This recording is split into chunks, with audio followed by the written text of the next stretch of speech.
Shalom Bapak Ibu, Saudara-saudara kekasih dalam nama Tuhan kita Tuhan Yesus Kristus. Dan selamat bertemu kembali di YouTube saya, Pendeta Rudolf H. Pasaribu Channel. Dengan dan lewat channel ini saya komit untuk senantiasa menyebarkan pengajaran firman Tuhan. Karena saya percaya berlandaskan Yesaya pasal 55 ayat 11 bahwa firman Tuhan yang saya dan Bapak Ibu Saudara-saudara semuanya juga ikut sebar lewat apapun, termasuk lewat video ini, tidak akan kembali dengan sia-sia, tetapi akan bekerja sendiri lewat kuasa dan berkat urapan Roh Kudus.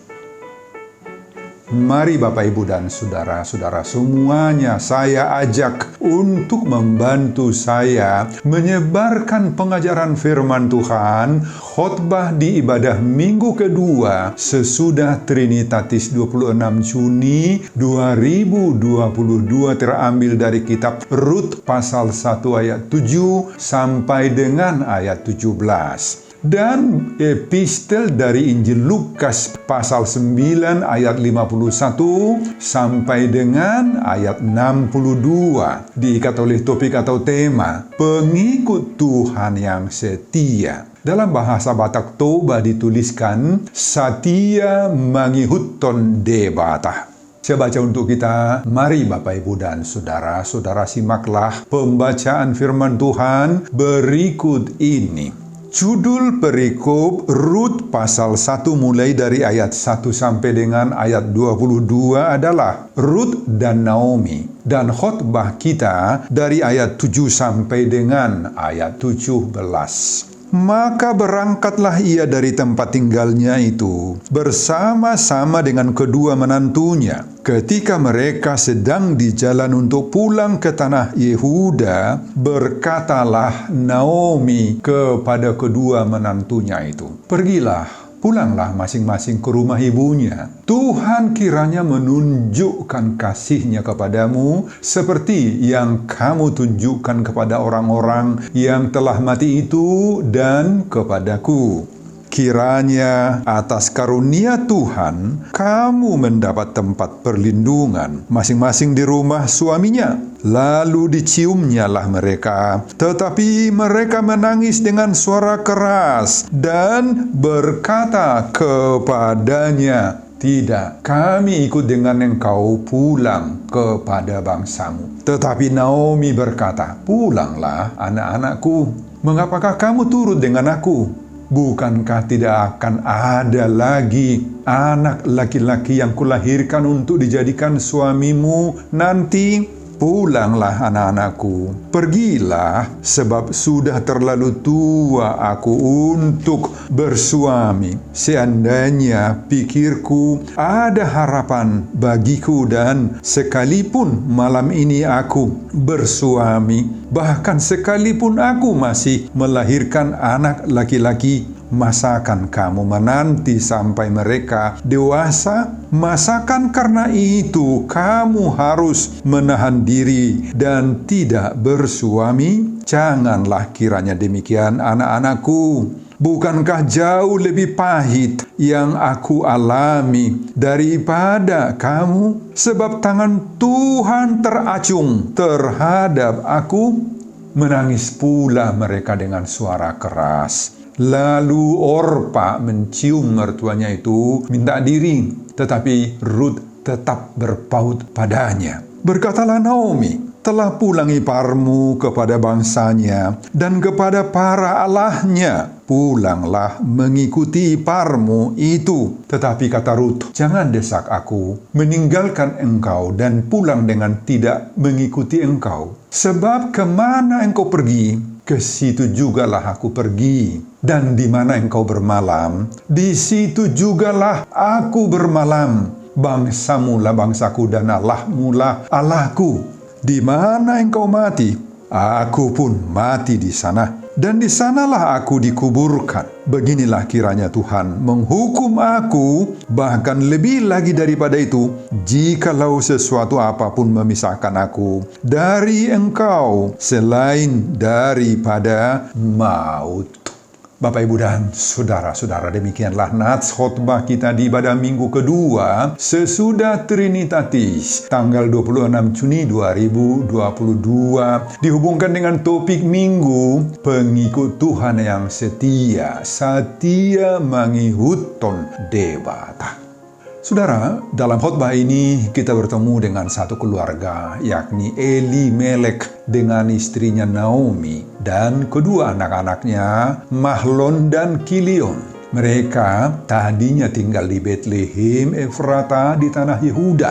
Tetapi menurut pasal 1 ayat 1, di zaman para hakim memerintah, terjadilah kelaparan di tanah Israel oleh kebijakan mereka sendiri dan bukan karena suruhan apalagi perintah Tuhan. Lalu pergilah keluarga Elimelek ini bersama istrinya dan kedua anak-anak laki-lakinya dari kampung halamannya di Betlehem Yehuda ke daerah Moab untuk menetap di sana sebagai orang asing.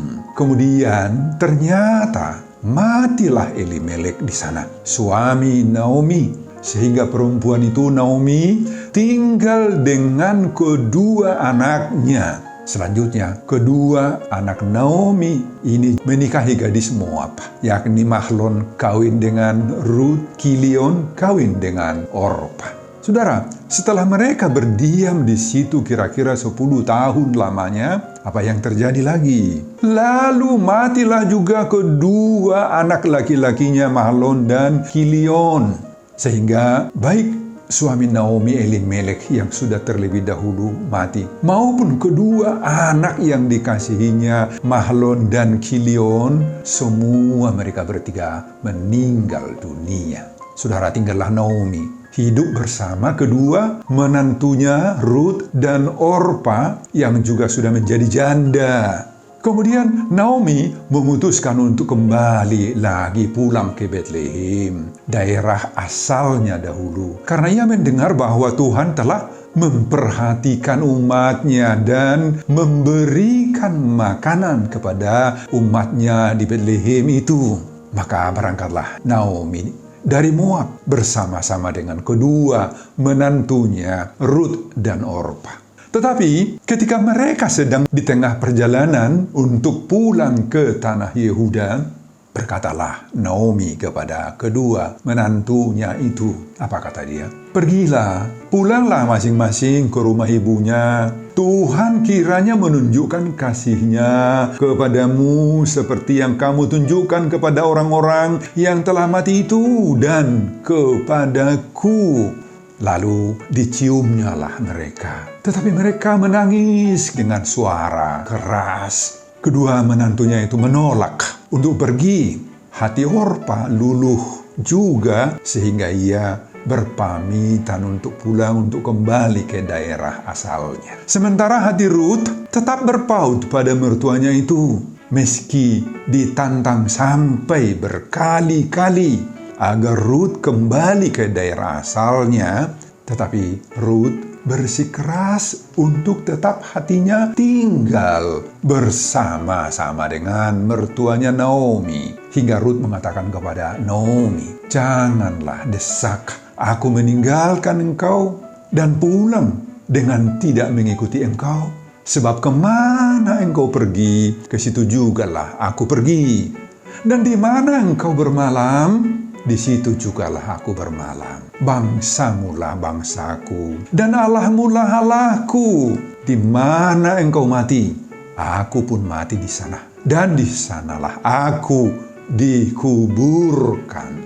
Saudara, ketika Naomi melihat bahwa Ruth itu bersikeras, kokoh hatinya untuk ikut bersama-sama dengan dia, maka berhentilah Naomi untuk berkata-kata kepadanya. Sehingga teruslah mereka berjalan, keduanya sampai mereka tiba di Betlehem.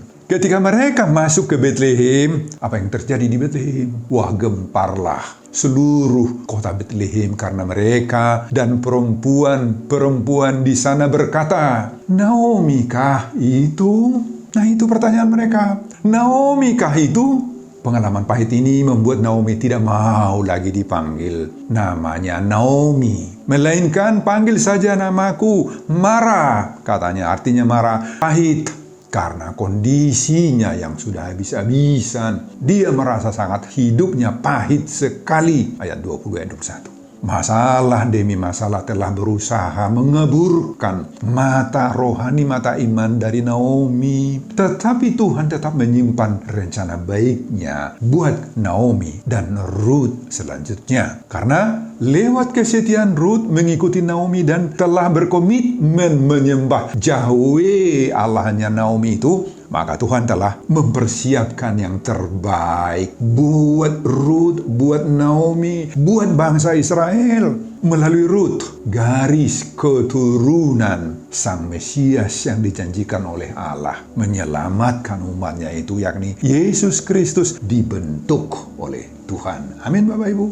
Saudara, itulah isi keseluruhan khotbah kita di minggu kedua sesudah Trinitatis. Tanggal 26 Juni 2022 dihubungkan dengan topik minggu pengikut Tuhan yang setia. Setia mengikutun Dewata. Saudara, apa pengajaran dari khotbah ini bagi kita saat ini? Pertama, di saat menghadapi penderitaan, bertahanlah dalam segala kepahitan. Saudara, pada saat terjadinya pukulan berat yang diakibatkan oleh musim paceklik keluarga Elimelek dan istri Naomi, serta kedua anak mereka Mahlon dan Kilion pindah dari Betlehem menuju atau ke daerah Moab. Nah, di satu sisi ini menunjukkan kekurangmampuan keluarga ini sebenarnya menghadapi penderitaan akibat terpaan bahan makanan atau problema hidup sehari-hari. Masa paceklik yang terjadi, mereka tidak tahan menderita. Sehingga mereka menyingkir dari daerah asal mereka di Betlehem ke daerah lain, ke daerah kafir lagi. Dalam bahasa Batak, inilah yang disebut dengan bukas, yakni pergi meninggalkan daerah asal ke daerah lain yang belum pasti kita ketahui bagaimana keadaannya. Sesuai dengan catatan kitab Rut ini, hanya keluarga inilah yang melakukan tindakan yang seperti ini, yang bukas, yang menyingkir Bapak Ibu, yang berpindah ke daerah lain mencari alternatif yang lebih baik diakibatkan oleh terpaan daripada musim paceklik itu. Ternyata di daerah baru, yakni daerah Moab, apa yang terjadi dalam hidup mereka? Justru keadaan hidup mereka tidak lebih baik daripada ketika berada di daerah asal. Justru silih berganti pengalaman pahit, terpaan penderitaan yang mereka hadapi. Saudara, tidak lama berselang, Elimelek ternyata meninggal dunia. Nah, tinggallah Naomi dan kedua anaknya Mahlon dan Kilion. Sesudah kematian Elimelek, kedua anaknya menikahi gadis Moab bernama Ruth dan Orpa. Dan perkawinan campur seperti ini sebenarnya adalah bertentangan dengan kehendak Tuhan. Hanya 10 tahun mereka berada di Moab, kedua anaknya Mahlon dan Kilion itu juga meninggal dunia menyusul ayahandanya Elimelek. Tinggallah Naomi sekarang dan kedua menantu, si Ruth dan si Orpa. Selanjutnya, atas suruhan Naomi dengan berat hati mengatakan, pulanglah kalian berdua ke rumah masing-masing orang tuamu. Nah, apa tindakan mereka berdua? Memang Orpa meninggalkan Naomi, tetapi si Ruth tidak. Bapak, Ibu, dan saudara-saudara, kita lihat di sini terjadilah seperti pepatah dalam bahasa Indonesia kita, impian tidak seindah kenyataan. Itulah yang terjadi buat keluarga Naomi ini sekarang. Impian mereka dahulu pindah dari Betlehem ke Moab adalah maunya hidup mereka itu baik-baik sajalah di tempat yang baru, akan menyenangkan hidup mereka. Tetapi kenyataannya tidak seperti yang mereka harapkan, rindukan. Justru semakin menderita. terjadilah seperti ungkapan dalam bahasa Batak. Apa? Niripu parhunikan, hape do pargadongan. Niripu parulian, hape do hamagoan. Apa artinya? Kita pikir-pikir tadinya akan menguntungkan, tetapi malah merugikan kita, menerpa kita. Saudara, inilah resikonya kalau kita mau menempuh jalan sendiri tanpa pimpinan dan arahan daripada Tuhan. Makanya kita diingatkan oleh khotbah ini, Bapak, Ibu, dan saudara-saudara, agar kita jangan pernah menentukan arah hidup dan masa depan kita sendiri tanpa campur tangan, tanpa mengandalkan Tuhan, Bapak, Ibu. Jangan pernah kita mengintervensi Tuhan dalam menentukan masa depan kita. Tetapi bagaimana? Hendaklah kita membentuk masa depan hidup kita bersama-sama. Atau dengan mengandalkan Tuhan sendiri. Kita hanya berusaha. Kita hanya bisa berencana, Bapak Ibu. Kita hanya bisa berkehendak saja untuk sesuatu yang lebih baik di masa depan kita. Tetapi hanya Tuhan yang dapat menentukan semuanya itu terjadi atau berhasil. Memang kepahitan hidup ini sering merupakan salah satu masalah yang sangat-sangat berbahaya dalam hidup kita manusia. Sering sekali, tidak jarang orang akan menjadi putus asa karena berbagai-bagai kepahitan yang dialami. Bahkan banyak orang yang akhirnya menempuh jalannya sendiri dan menyalahkan serta meninggalkan Tuhan. Dikala kita dilanda oleh berbagai-bagai kemelut hidup, kepahitan hidup, maka iman kita akan goncang dan kita akan senantiasa mempertanyakan, apa sih rencana Tuhan untuk semuanya ini bagi saya? Mengapa Tuhan membiarkan saya mengalami kepahitan, tantangan, penderitaan seperti ini? Kita akan terus menggerutu, bersungut-sungut, Bapak Ibu. Maka belajar dari khotbah tentang pengalaman keluarga Elimelek ini, kita seharusnya banyak berdoa dulu, banyak bertanya dulu kepada Tuhan, dan bertahan dalam segala kepahitan, dalam segala penderitaan yang Tuhan izinkan terjadi dalam hidup kita. Tidak selamanya ancaman kelaparan dan kemelut hidup itu dibiarkan oleh Tuhan. Ternyata, Bapak Ibu, ada waktunya itu semua dijauhkan oleh Tuhan, seperti dalam khotbah ini akhirnya dijauhkan oleh Tuhan. Oleh karena itu, tidak perlu kita mencari jalan sendiri, meninggalkan Betlehem. Betlehem itu adalah simbol daripada Bait Lahem. Bait Lahem itu banyak berkat, banyak makanan. Itu artinya Bait Lahem. Saudara, di saat menghadapi penderitaan itu, maka bertahanlah dalam segala kepahitan sebagai wujud kesetiaan kita kepada Tuhan. Sebagaimana topik minggu ini. Amin, Bapak, Ibu, dan saudara-saudara, itu pengajaran pertama. Pengajaran yang kedua, tunjukkan keteladananmu sebagai mertua dan menantu yang setia. Saudara, semula kedua menantu Naomi, Ruth, Orpa, menolak untuk pulang. Tetapi atas desakan Naomi, Orpa kemudian kembali ke kampung halamannya. Sedangkan Ruth dengan tegas sekali menolak, tidak mau. Meski berulang-ulang kali Naomi mendesak Ruth agar kembali ke rumah orang tuanya, ia mau tetap menunjukkan kesetiaannya yang penuh sebagai seorang menantu, meskipun suaminya sudah tidak ada lagi. Tetapi kata Ruth, apa? Janganlah desak aku untuk meninggalkan engkau dan pulang dengan tidak mengikuti engkau. Sebab kemana engkau pergi, ke situ jugalah aku pergi. Dan di mana engkau bermalam, di situ jugalah aku bermalam. Bangsamu lah bangsaku dan Allahmu lah Allahku. Tu dia ho, tu si do au naeng lah ho. Mangulun ho, mangulun manangau. Jala bangsom nama gabe bangsoku. Tu de bata martuhan manang au. Jala di tano paradiananmu.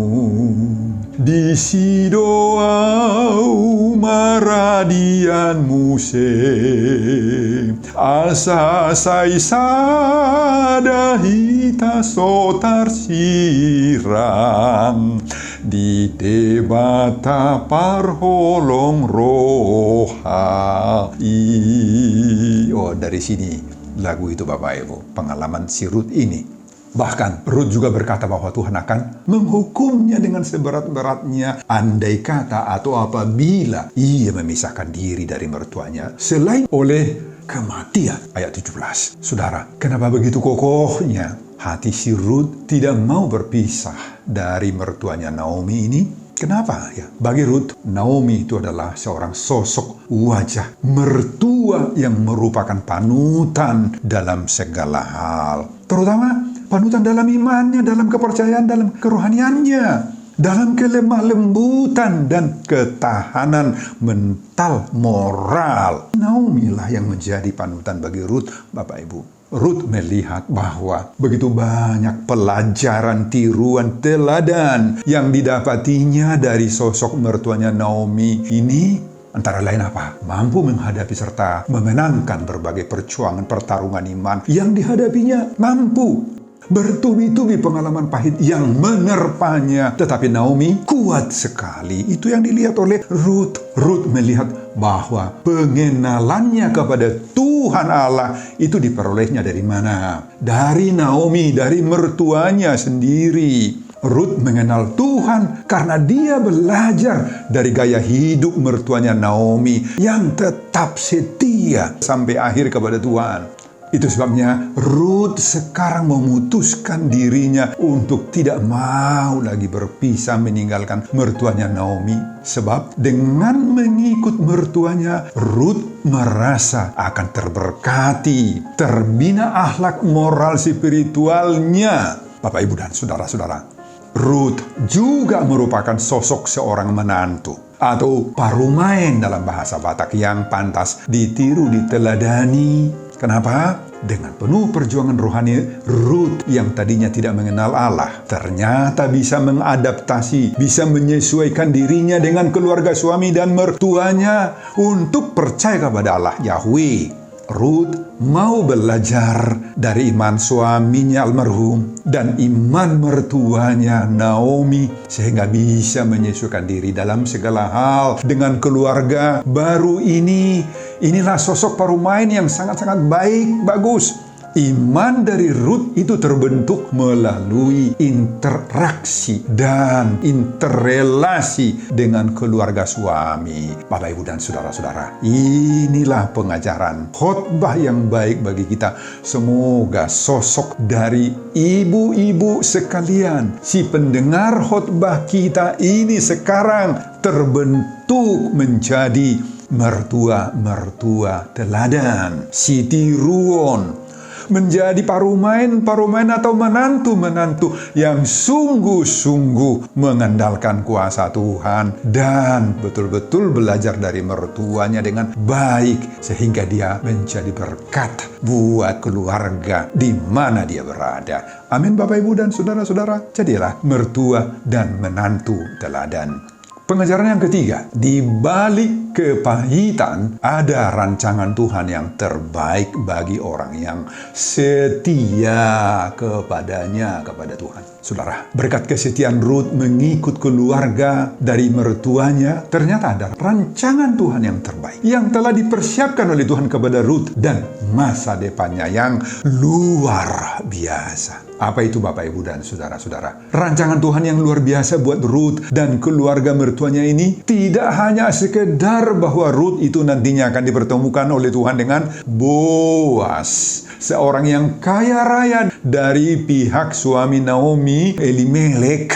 Kalau kita baca pasal 4 ayat 13, Rut menikah dengan Boas yang kaya raya itu. Dan keluarga Boas dan Rut ini menurut Matius 1 ayat 5, Bapak, Ibu, adalah masuk dalam silsilah Yesus Kristus. Inilah buah yang sangat besar yang dihasilkan lewat ketekunan, lewat kesetiaan, lewat perjuangan iman Rut. Ternyata dialah yang masuk dalam silsilah Yesus Kristus, Juru Selamat. Saudara, inilah pengajaran yang sangat berharga bagi kita. Dari kisah Rut ini Bapak Ibu, bahwa di balik kepahitan penderitaan, perjuangan iman yang sedang dan akan kita harus jalani lagi, maka Tuhan sedang mempersiapkan berbagai-bagai berkat yang tidak terukur bagi kita, bagi anak-anak kita, bagi orang-orang percaya. Amin Bapak Ibu, amin. Oleh karena itu, ketika kita sedang menghadapi ujian-ujian berat, tantangan-tantangan iman dalam hidup ini, maka kita diingatkan lewat khotbah ini, sekali-kali tidak boleh kita menyerah. Tetaplah jalani kehidupan ini, walaupun terasa berat,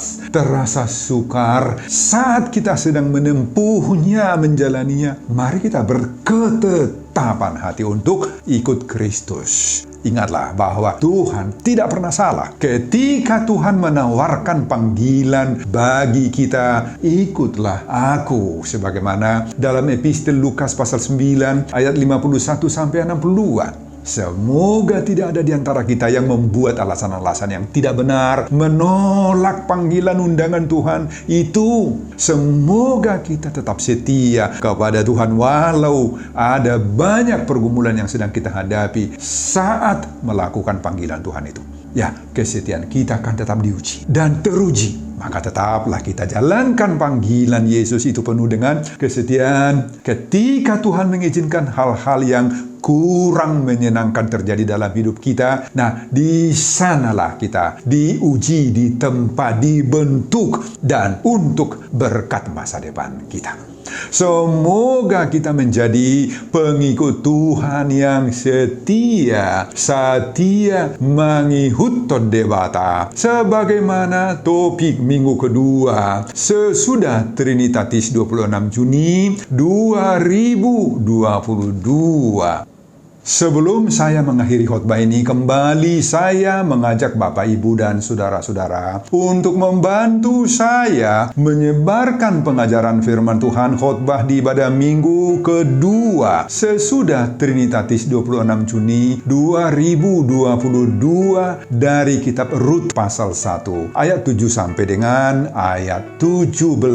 Ini agar semakin banyak orang yang mau menjadi pengikut Tuhan yang setia mengikut debata, termotivasi lewat khotbah ini. Simak juga video-video khotbah saya yang lain agar Bapak, Ibu, dan saudara-saudara memiliki sentuhan dan pemahaman rohani yang semakin diperkaya. Buka di YouTube saya, Pendeta Rudolf H. Pasaribu Channel. Selamat mengikuti ibadah minggu baik di gereja ataupun di rumah masing-masing buat kita semuanya. Tuhan Yesus memberkati kita. Salam Horas. Amin. Bapak, terima kasih untuk firman yang Engkau berikan kepada kami pada saat ini. Terpujilah namamu Tuhan yang memberikan firman dan khotbah ini bagi kami. Berkati setiap pendengar khotbah ini, agar khotbah ini menjadi pengajaran yang baik bagi setiap pendengarnya. Berkati juga hamba-Mu dalam mempersiapkan khotbah-khotbah berikutnya. Dan semuanya ini seperuntukan demi kemuliaan hormat bagi nama Tuhan di dalam nama Yesus Kristus. Saya berdoa dan mengucap syukur. Amin.